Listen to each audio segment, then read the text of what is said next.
Bagi masyarakat di Desa Sejangko 2, Kecamatan Rantau Panjang, Kabupaten Ogan Ilir, pagi hari adalah saatnya memanen rezeki.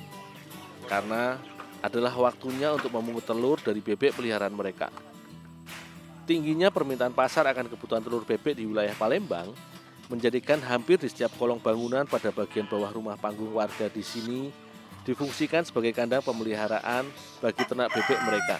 Seperti di rumah Pak Marwan ini salah satunya.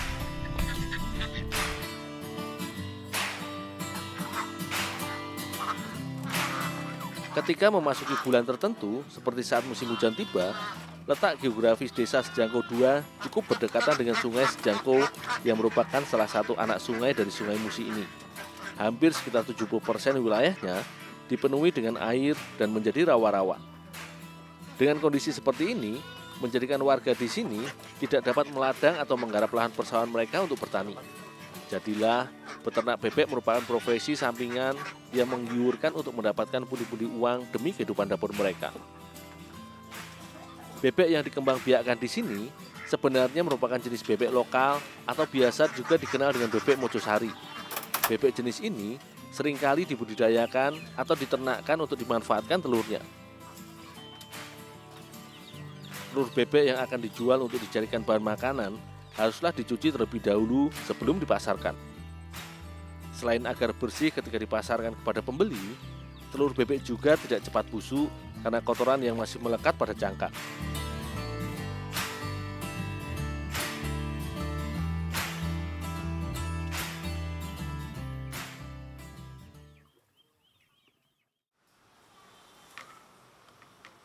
Di berbagai wilayah, telur bebek memang seringkali juga digunakan sebagai bahan dasar berbagai macam olahan makanan maupun jajanan.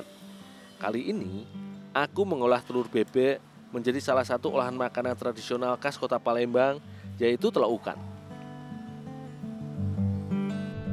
Bila pada olahan makanan maupun jajanan, telur bebek seringkali hanya dimanfaatkan isinya saja, namun olahan tradisional khas kota Palembang ini juga memanfaatkan cangkang telur sebagai bagian dari olahan. Karena itulah, cangkang telur hanya dipecahkan pada bagian ujungnya saja agar cangkang tidak hancur dan bisa digunakan kembali nantinya.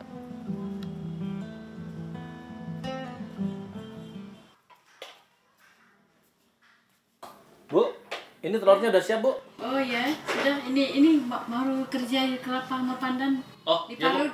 Ya. Iya.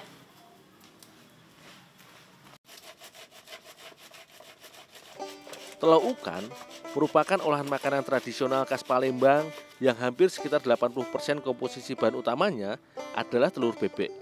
Sisanya adalah bahan tambahan sebagai campuran adonan seperti daun suji, daun pandan, dan juga santan kelapa. Telur bebek dikenal memiliki aroma yang cukup amis bila dibandingkan dengan telur ayam atau unggas lainnya, karena kandungan proteinnya yang cukup tinggi. Tak heran jika air perasan dari daun suji dan daun pandan sengaja digunakan. Selain sebagai pewarna alami agar lebih menarik, juga membantu mengurangi kadar aroma amis dari telur bebek.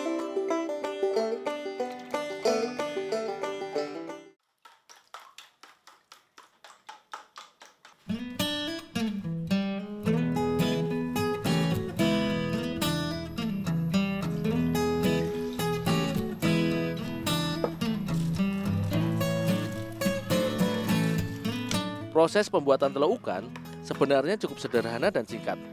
Setelah semua bahan-bahan siap, selanjutnya telur bebek dikocok dan dicampur dengan tambahan bahan lainnya seperti santan, air perasan daun suji, dan daun pandan.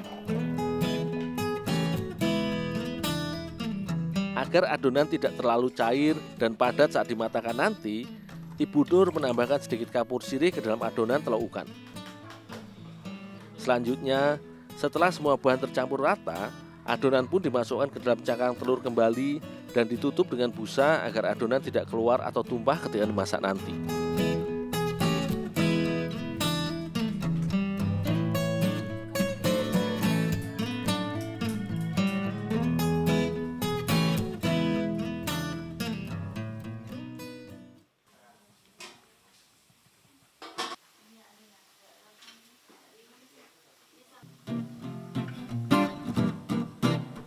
Telaukan merupakan olahan makanan yang adonannya dimatangkan dengan cara dikukus.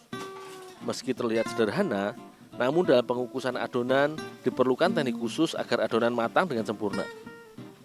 Telur ukan dikukus bersama dengan ampas kelapa agar adonan tidak tumpah karena terjatuh. Selain itu, tutup panci kukusan tidak boleh ditutup rapat agar adonan tidak meluap saat dikukus. Karena adonan berbentuk cair dan cangkang telur merupakan penghantar panas yang cukup baik, sehingga jika tutup alat pengukus ditutup rapat, tekanan dari uap pada telur menjadikan adonan tumpah dan luber.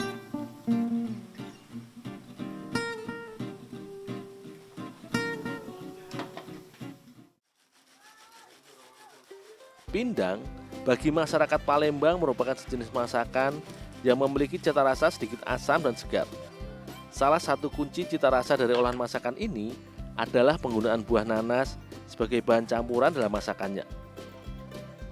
Setelah nanas siap, selanjutnya bahan utama masakan yaitu telur ukan pun dipecah dari cangkang untuk diambil adonan telurnya supaya mudah saat dimasak bersama bahan-bahan lain nantinya.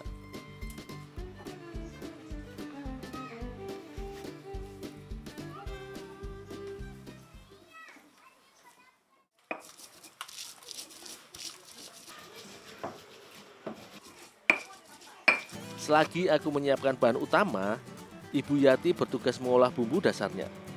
Beberapa bumbu dapur wajib seperti cabai, bawang merah, dan bawang putih pun dihaluskan bersama. Selanjutnya, sebagai tambahan agar sensasi rasa pada masakan ini semakin berwarna, batang serai, tomat, dan juga daun bawang pun digeprek serta diiris menjadi beberapa bagian agar mudah dicampurkan. Agar terasa lebih mantap, tak lupa Ibu Yati mencampurkan terasi udang atau biasa dikenal dengan istilah calo oleh masyarakat Palembang agar mudah larut serta menyatu dalam adonan bumbu. Penggunaan calo ini juga merupakan salah satu kunci utama pada masakan pindang khas Palembang ini. Karena pindang seringkali identik dengan beraroma atau berbahan dasar dari ikan.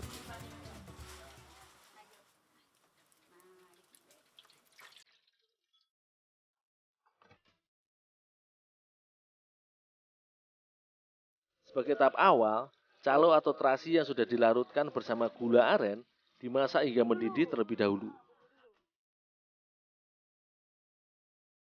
Setelah mendidih dan aroma khasnya muncul, kemudian perpaduan bumbu rempah dapur pun ditambahkan ke dalam kuali.